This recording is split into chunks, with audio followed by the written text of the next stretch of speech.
Hello, hello, hello. Welcome back to the weekly Monday Motivation Podcast, No More Excuses. I am your host, Sandy Ballard, the Badass Business Coach. Thanks for being here. Thanks for listening and sharing this podcast with others.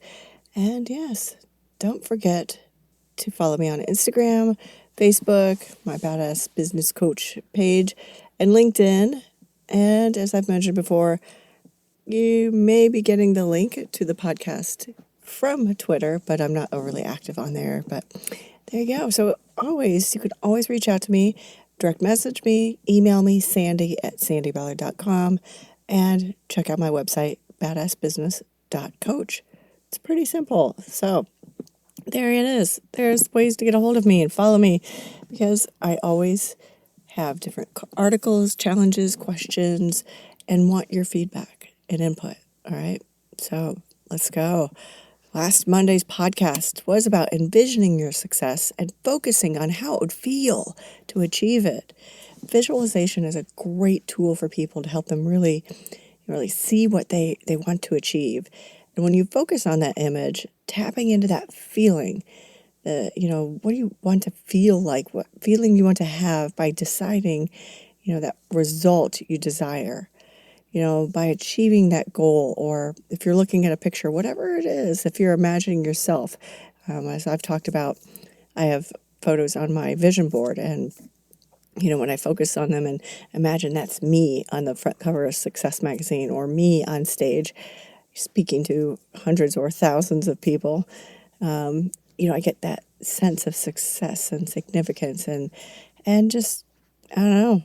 It's a feeling, So what do you look at and think about? What goal do you have that helps you feel like you can just feel it? You want it so bad, right? And last week I wanted to know what you want to achieve by the end of this month, end of June, and perhaps a bigger goal. And how does it make you feel? I shared last week about what I wanted and how it made me feel. And a few others contacted me. And of course, it's all over the board, from weight loss and that result of the clothes fitting better and just that feeling of overall, just being healthier overall. And, obviously that feeling of excitement when your pants fit a little looser, right? And, then I heard from people about increased sales. What's the result? Increased income. And the feeling of relief, less stress, increased confidence, right?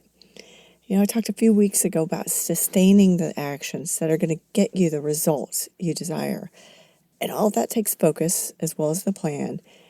Keep going, keep checking progress, keep focusing on the result and that feeling of success, even if you take a step backward. As a friend of mine says, don't quit before the miracle happens. I'm pretty sure I've quoted her before. And, last week I not only for myself, I wrote more in my book, but I also reached out to an editor to make sure her availability aligns with my goal, right? And then next step will be more writing as well as finding a photographer because unfortunately, I'm in California, my photographer's in Indiana, and I won't be back in Indiana until September, and I want to make sure this book is published before then. If anything changes, I know I'm going to have it to the editor by the end of this month.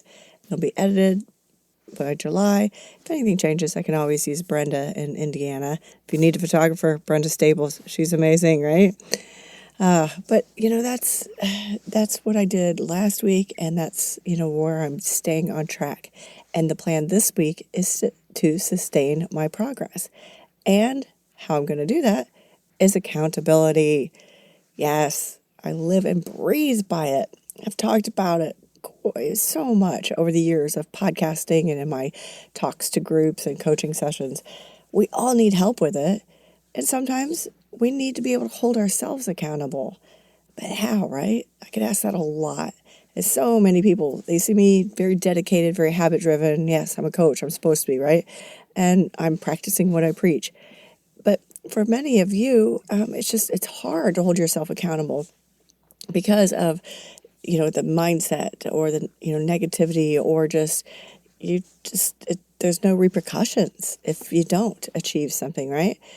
But for some of you, think about just the thought of disappointing yourself.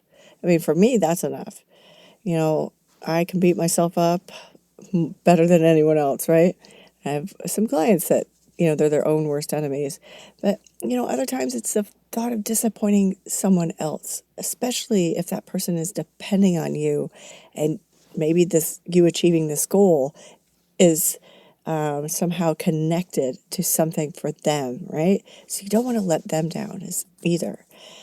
But people have to know about the goal, don't they? Right? That's why I'm constantly sharing my goals with you and others. Like I talked about in my first book, From There to Here, my friends called me out on the things I said I was going to do. And yes, there were some air quotes around said.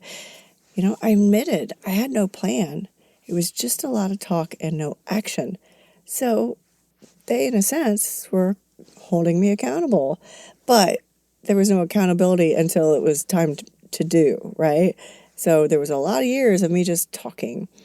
But that's okay, At least I had mentioned it and they called me on it.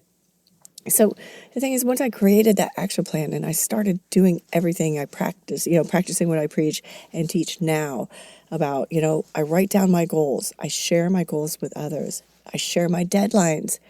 I also hold myself accountable with that vision board, focusing on and embracing that feeling that I get. I put reminders on my calendars. I review my goals regularly. And I also, quote unquote, punish, but also reward myself, for not achieving and achieving.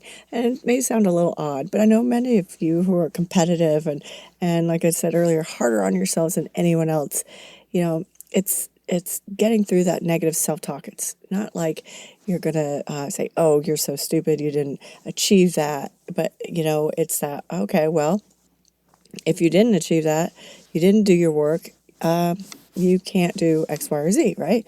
I've talked a lot about if I don't do certain things, the 3 things I'm supposed to do in the morning, I'm not allowed to play. I don't allow myself, no one else is telling me, I don't allow myself to play Words with Friends or scroll on social media. I have to get those things done before. So it's my reward, punishment and reward. If I'm whining about my run, I've in the past been known to, quote unquote, punish myself by doing sprint intervals because they suck. Although right now, they're actually kind of a relief. So I need to flip that around, right? So if I don't do what I need to do, like I said, work on my book, I can't play with Words with Friends, I can't scroll through social media, I can't do something I really want to do, like this podcast. I did not get this podcast recorded on Friday. So on Saturday, I had to tell all my friends, our new friends that are just starting to say, hey, come do these adventures with us, that I couldn't hang with them because I had to work. I'm not happy. I was not happy Saturday. It was gorgeous, and I sat inside and got caught up, and yeah, cry a little river, right? A little punishment. That's sting. I'm seeing the pictures of them having fun, and it's one of the girls' birthdays, and I was just like, man, oh God. So, and I finally got it done at 5 p.m. on Saturday night. So accountability makes the world go round.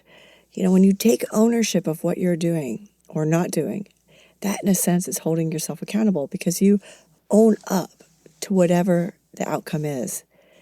Self-control also helps. That's why it's so important to check your progress.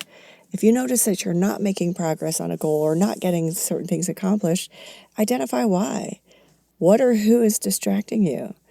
Change your environment to help you focus better. For me, sometimes I'll go out, sit outside, on the patio, or I'll even go down by the pool where they have some tables, or I'll go by the fire pit, just somewhere outside of the office, which is in our condo. A change of scenery. There's sometimes screaming children. I tried to work one time across the street at the pool or at the mall because they have chairs and tables that face the water, the ocean. But the children were playing and screaming, and so I couldn't concentrate there. So I came back here to the fire pit area where it was quieter. So again, I recognized that I was getting distracted. So think about things. Think about what is, getting in the way, right? And so that accountability, like I said, self-control, take ownership, write your goals down, Share your goals with others. Put reminders on your calendar. Give yourself deadlines, right? And, all I can say is just keep trying, right? Take baby steps. I tell you that more than likely I would have never written that first book had my friends not called me out, and then my mentor not given me shit about wanting to be a coach and a speaker without a book. How was I going to become known if I didn't have anything to become known about? What was I going to speak on if I didn't have anything to speak about? So what about you? What have you accomplished over the years or recently, whatever? And how did you hold yourself accountable? Or did someone else hold you accountable? Did someone else help you? Because, you can have accountability partners, mentors, coaches, friends. Just think about that. And then also, what's something you've not achieved over the years because of lack of accountability, right?